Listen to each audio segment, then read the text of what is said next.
Imagine you wake up one day and suddenly everything costs more than yesterday. Your money doesn't buy as much. What just happened? The answer lies in a place most people never think about: the Federal Reserve. Today, I'll show you exactly how this invisible system controls your money, your loans, and even your savings. So you're sitting at home, scrolling through your banking app, and you notice something. The interest rate on your savings account changed. Your credit card APR shifted. Your friend's mortgage rate just jumped. And you're thinking, who the hell decided all this? The answer is a building in Washington, D.C. that most people couldn't point to on a map: the Federal Reserve, or as people call it, the Fed. But here's the thing: the Fed isn't actually part of the government. It's not a bank you can walk into. It doesn't print money, at least not directly. So what is it? The Fed is basically the boss of all money in the U.S. Think of it like the referee in a game. It doesn't play, but it controls the rules, the pace, and makes sure nobody breaks the system. The Fed was created in 1913 after a bunch of financial panics convinced people that maybe, just maybe, we needed someone to keep the banking system from imploding every few years. Its job is simple on paper: keep prices stable, keep people employed, and make sure the financial system doesn't collapse like a house of cards. But how it actually does that, that's where things get interesting. The Fed doesn't control your bank account directly, but it pulls invisible levers that ripple through the entire economy. And those ripples hit your wallet whether you notice or not. Let's say you want to buy a car. You walk into a dealership, pick out something nice, and the salesperson says, "Great choice. Now let's talk financing." You sit down with the finance guy, and he tells you the interest rate on your loan is 7%. You ask why. He shrugs and says, "That's just what it is right now." But it's not random. That 7% didn't fall from the sky. It's there because somewhere in a meeting room, the Federal Reserve decided to set a number called the federal funds rate. And that number controls everything. Here's how it works. The Fed doesn't loan money to regular people. It loans money to banks. And banks loan money to each other overnight to balance their books. The rate they charge each other for those overnight loans is the federal funds rate. When the Fed raises that rate, borrowing becomes more expensive for banks. And when it's more expensive for banks, it's more expensive for you. Your car loan, your mortgage, your credit card, all of it goes up. When the Fed lowers that rate, the opposite happens. Banks can borrow cheap, so they loan cheap. Suddenly, mortgages are affordable, businesses expand, people buy stuff, the economy heats up. So why would the Fed ever raise rates if it makes borrowing harder? Because sometimes the economy gets too hot, and when it does, bad things happen.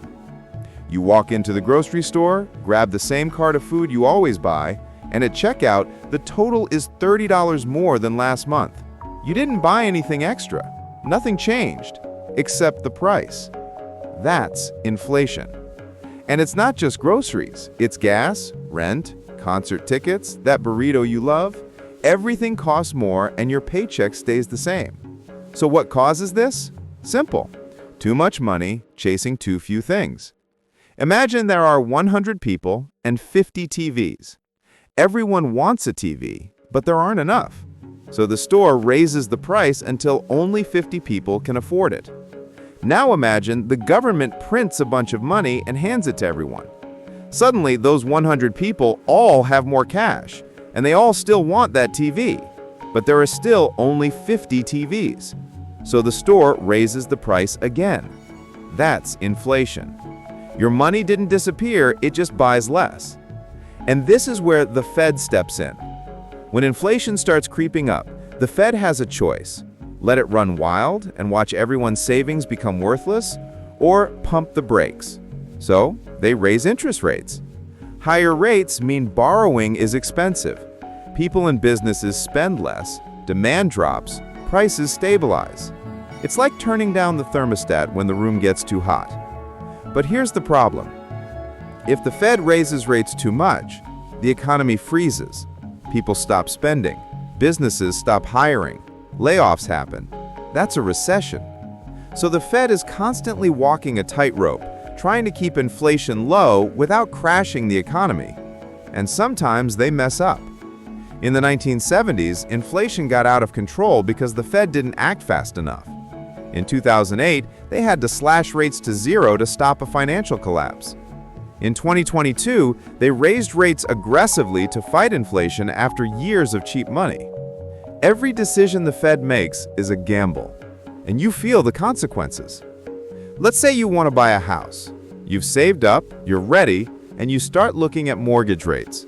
A few months ago, they were 3%. Now they're 7%. What changed? The Fed. When the Fed raises interest rates, everything else follows.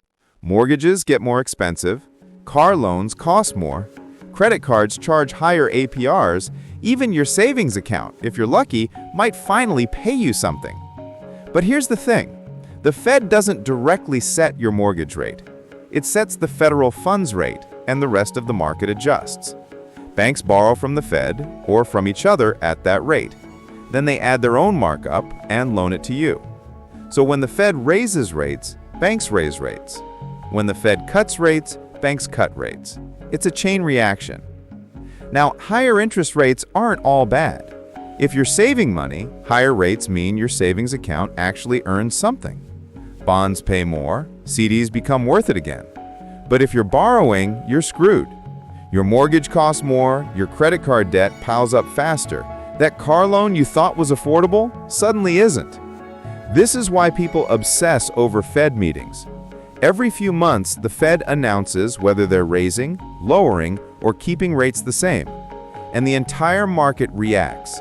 Stocks swing, mortgage lenders adjust, financial advisors scramble to update their advice, all because a group of people in a room decided to move a number up or down by 0.25%. It sounds insane, but that's how the system works. So how does the Fed actually control all this? They have three main tools. Think of them like levers on a giant machine. Pull one and the economy shifts. The first tool is open market operations. This is the Fed's favorite weapon. Here's how it works. The Fed buys and sells government bonds. When they buy bonds, they pump money into the economy. Banks suddenly have more cash to lend. Interest rates drop, borrowing becomes easier. The economy speeds up. When they sell bonds, the opposite happens. Money gets sucked out of the system. Banks have less to lend, interest rates rise, borrowing slows down. The economy cools off. It's like a giant money faucet. The Fed turns it on when they want growth and turns it off when things are overheating. The second tool is the discount rate. This is the interest rate the Fed charges banks when they need emergency cash. If a bank is short on money, it can borrow directly from the Fed at the discount rate. When the Fed raises this rate, banks borrow less. When they lower it, banks borrow more. It's a backup tool, but it still matters. The third tool is reserve requirements. This is the amount of money banks are required to keep on hand instead of loaning out. If the Fed raises reserve requirements, banks have to hold on to more cash so they can't lend out as much. If the Fed lowers reserve requirements, banks can loan out more money, and the economy speeds up. These three tools, open market operations, the discount rate, and reserve requirements, are how the Fed controls the money supply. And the money supply controls everything else. Here's the wild part. The Federal Reserve operates in the shadows. Most people have no idea it exists. It's not elected. You didn't vote for Jerome Powell. He was appointed. The Fed answers to Congress technically, but it operates independently, which means it can make decisions without worrying about elections, political pressure, or public opinion. Some people think that's a good thing. It keeps the Fed focused on the economy instead of politics. Others think it's insane that an unelected group of people has this much power over your money. And they're not wrong. The Fed's decisions affect your job, your savings, your debt, your ability to buy a house, and you have zero say in it. But here's the reality. The Fed isn't going anywhere. It's baked into the system. And whether you trust it or not, it's controlling your money right now. Every time you check your bank account, every time you apply for a loan, every time you notice prices going up, the Fed is there, pulling the strings. So what does this mean for you? Simple. Understanding the Fed helps you make smarter decisions. When the Fed raises rates, it's a signal. Maybe it's not the best time to take out a huge loan. Maybe it is the best time to lock in a high-yield savings account. When the Fed lowers rates, borrowing gets cheap. That's when you refinance your mortgage, buy that car, or invest in assets that benefit from cheap money. You don't need to predict what the Fed will do. You just need to pay attention. Watch the news. Check the federal funds rate. Notice when rates change, because those changes ripple through your life whether you're paying attention or not. The Federal Reserve may seem like some abstract, boring thing that only economists care about, but it's not. It's the invisible hand behind your paycheck, your debt, your savings, and your future. And now that you know how it works, you're ahead of most people. You understand why your mortgage rate jumped, why inflation spiked, why your savings account finally pays interest. It's all connected, and it all starts with the Fed. So the next time someone complains about prices or interest rates, you'll know exactly who to blame, or thank, depending on how things are going. The Federal Reserve, the most powerful institution you never think about. Until now. What happens if the Fed raises interest rates? Comment below.